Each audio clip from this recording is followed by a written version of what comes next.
video animasi kami berjudul Aliran-aliran Filsafat Pendidikan Barat. Video ini kami buat untuk memenuhi tugas akhir mata kuliah Filsafat Pendidikan yang diampu oleh Bapak Dr. Muhammad Lutfi Oktarianto, MPD.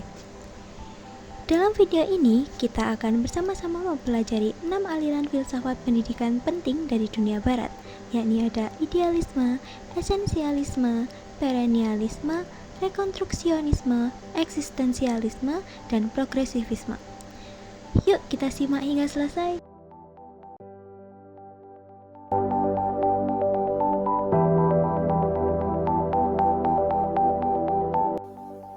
Aliran filsafat pendidikan barat yang pertama adalah idealisme. Idealisme adalah cara berpikir atau pandangan hidup yang percaya bahwa hal-hal yang bersifat pikiran, ide, atau spiritual lebih penting dari hal-hal fisik atau materi. Dalam dunia pendidikan, idealisme percaya bahwa pendidikan seharusnya tidak hanya fokus pada keterampilan atau pekerjaan, tetapi juga mengembangkan cara berpikir, kepribadian, dan nilai-nilai moral seseorang. Tokoh utama dari filsafat ini adalah Plato, seseorang filsafat Yunani kuno. Ia hidup sekitar abad keempat sebelum Masehi dan dikenal sebagai bapak idealisme. Menurut Plato, dunia yang kita lihat hanyalah bayangan dari dunia ide yang sempurna. Selanjutnya, aspek-aspek pendidikan dalam tinjauan filsafat idealisme meliputi sebagai berikut. Yang pertama, peserta didik atau anak didik. Menurut idealisme, setiap siswa itu seperti dunia kecil yang sedang tumbuh untuk menjadi lebih sempurna. Siswa dianggap sebagai bagian dari sesuatu yang besar dan sempurna, yang disebut diri absolut, atau semacam kebenaran dan kesempurnaan tertinggi. Jadi, belajar itu proses untuk menjadi lebih baik dan mendekati kebenaran tersebut. Yang kedua, pendidik atau guru. Guru mempunyai peran yang sangat penting. Guru dianggap lebih dekat dengan kebenaran karena ia sudah lebih dulu belajar dan punya lebih banyak pengetahuan. Tugas guru adalah menjadi contoh dan membimbing siswa menuju kebenaran itu. Yang ketiga, kurikulum. Materi pembelajaran idealisme dapat dilihat dari sudut pandang epistemologinya. Jika kebenaran adalah ide gagasan, maka kurikulum harus disusun di seputar materi-materi kajian yang mengantar anak didik bergelut langsung dengan ide dan gagasan. Yang keempat, metodologi. Dalam proses pembelajaran, kata-kata tertulis maupun terucap merupakan metode yang digunakan oleh penganut idealisme. Melalui kata-katalah ide dan gagasan dapat beralih dari suatu akal pikiran menuju akal pikiran lainnya. Dan yang kelima adalah tujuan pendidikan. Tujuan pendidikan menurut idealisme adalah mendorong anak didik untuk mencari kebenaran. Mencari kebenaran dan hidup dalam kebenaran tersebut berarti bahwa individu-individu pertama kali harus mengetahui kebenaran tersebut. Selanjutnya yaitu rekonstruksionisme. Aliran filsafat pendidikan rekonstruksionisme menekankan bahwa pendidikan memiliki peran penting dalam reformasi sosial. Aliran ini percaya bahwa pendidikan harus menjadi agen perubahan sosial yang aktif untuk menciptakan masyarakat yang lebih adil, modern, dan berbudaya. Adapun tokoh-tokoh aliran rekonstruksionisme, yang pertama George S. Count, yaitu pelopor rekonstruksionisme yang percaya bahwa sekolah harus menjadi pusat pembangunan masyarakat baru. Yang kedua yaitu Theodor Bramelt, yang menekankan pentingnya pendidikan dalam memecahkan masalah-masalah sosial, ekonomi, dan politik yang kompleks. Dan yang ketiga yaitu Paulo Freire, yang terkenal dengan konsep pendidikan pembebasan. Ia berpendapat bahwa pendidikan harus menjadi praktik pembebasan, di mana siswa dan pendidik terlibat dalam proses dialog dan refleksi untuk membebaskan diri dari penindasan. Ia percaya bahwa pendidikan tidak hanya tentang mentransfer pengetahuan, tetapi juga tentang membantu siswa untuk memahami dan mengubah dunia di sekitar mereka. Berikutnya yaitu aspek-aspek pendidikan dalam tinjauan filsafat rekonstruksionisme meliputi sebagai berikut. Yang pertama yaitu peserta didik. Diharapkan menjadi bagian dari upaya perubahan sosial dan menciptakan dunia yang lebih baik, serta aktif dalam diskusi, debat, atau proyek-proyek yang berkaitan dengan isu-isu sosial. Yang kedua yaitu guru. Guru memiliki peran penting sebagai agen perubahan sosial dalam mengarahkan peserta didik untuk menghadapi tantangan zaman dan menciptakan masyarakat yang lebih baik. Yang ketiga yaitu kurikulum. Berbasis isu-isu sosial kontemporer, menekankan analisis kritis masalah masyarakat dan bertujuan untuk membekali siswa dengan keterampilan untuk memecahkan masalah sosial. Dan yang terakhir yaitu metode pembelajaran. Metode pembelajaran yang dapat digunakan seperti diskusi kritis mengenai masalah sosial, proyek pemecahan masalah nyata, kegiatan aksi sosial, dan lain-lain. Selanjutnya ada aliran progresivisme. Progresivisme adalah aliran filsafat pendidikan yang menekankan pada perubahan, kemajuan, dan pengalaman sebagai inti dari sebuah proses belajar.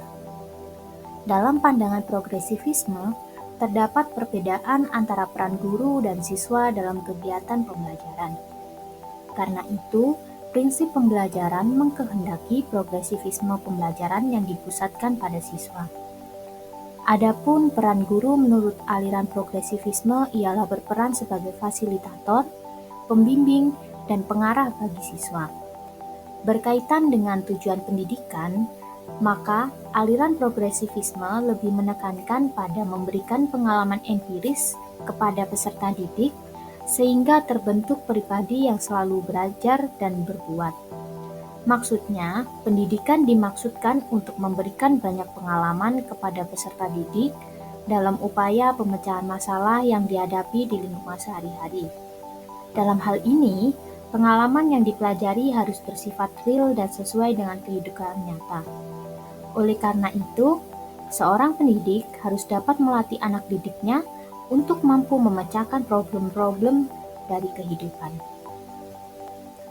Adapun prinsip pendidikan yang ditekankan dalam aliran progresivisme, yang pertama, proses pendidikan berawal dan berakhir pada anak.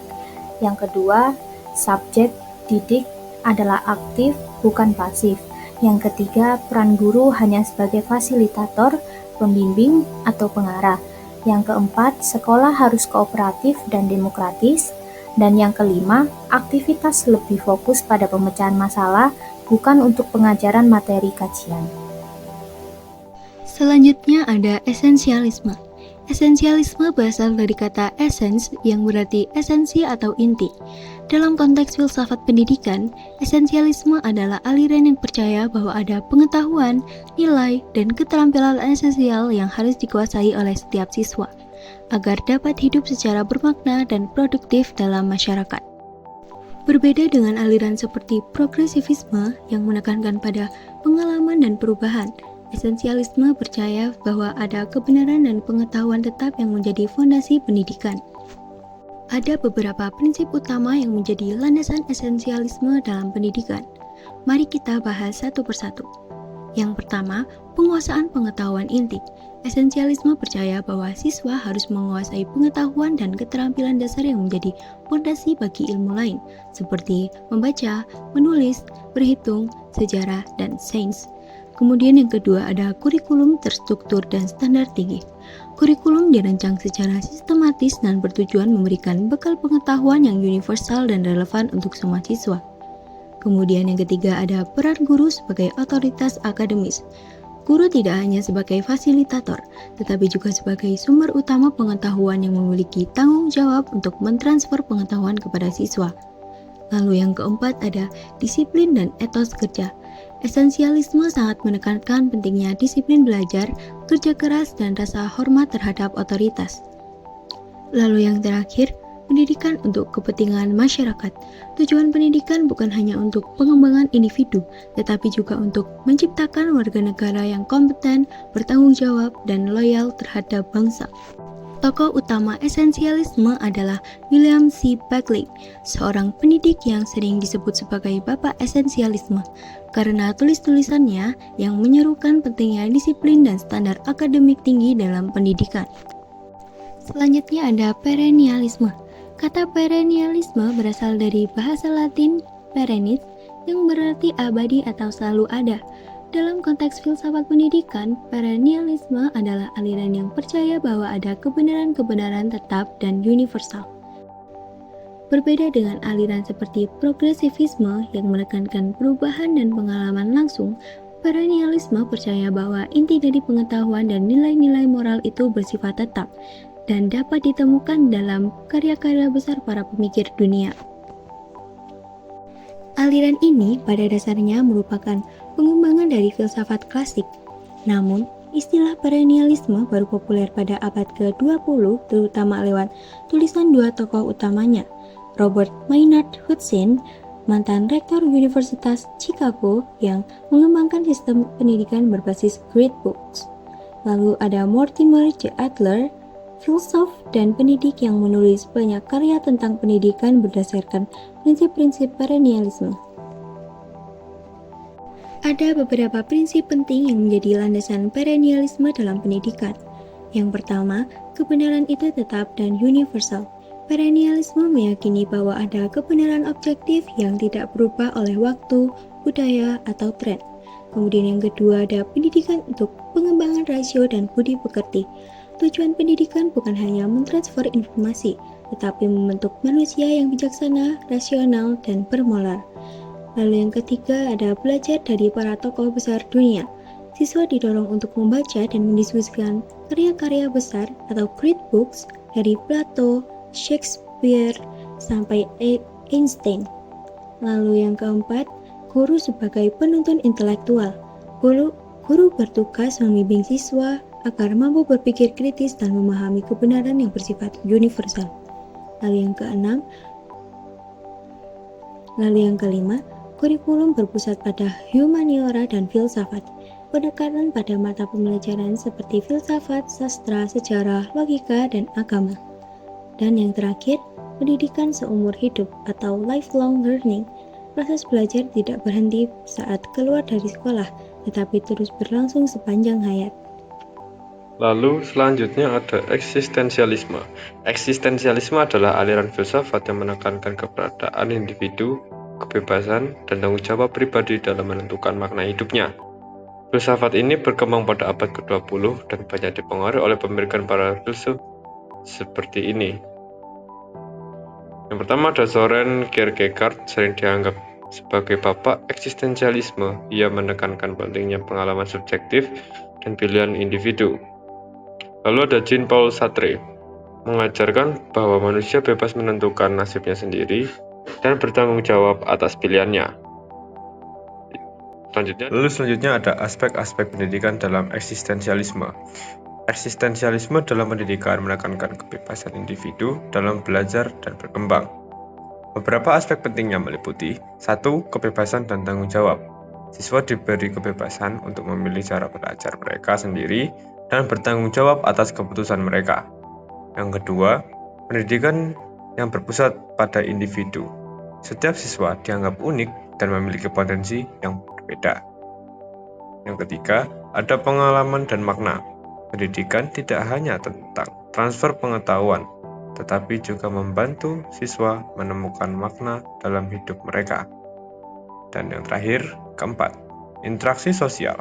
Meskipun menekankan individualitas, eksistensialisme juga mengakui pentingnya hubungan sosial dalam pembelajaran. Dan yang terakhir adalah prinsip-prinsip pendidikan eksistensialisme. Yang pertama, pendidikan sebagai proses pemaknaan. Siswa didorong untuk menentukan makna dalam pembelajaran mereka. Yang kedua, guru sebagai fasilitator. Guru tidak hanya memberikan informasi, tetapi juga membantu siswa dalam eksplorasi diri. Yang ketiga, kurikulum fleksibel. Kurikulum harus memungkinkan siswa untuk mengeksplorasi minat dan bakat mereka. Lalu yang keempat, pembelajaran berbasis pengalaman. Siswa belajar melalui pengalaman langsung dan refleksi pribadi. Demikianlah penjelasan dari kami mengenai 6 aliran filsafat pendidikan barat yang menjadi fondasi bagi berbagai sistem pendidikan modern. Kami berharap video ini dapat memberikan manfaat dan menambah wawasan bagi teman-teman semua. Kami juga menyadari bahwa masih ada kekurangan dalam penyampaian maupun materi. Untuk itu, kami sangat terbuka atas masukan dan kritik yang membangun. Terima kasih telah menyaksikan video kami. Sampai jumpa di pembelajaran selanjutnya.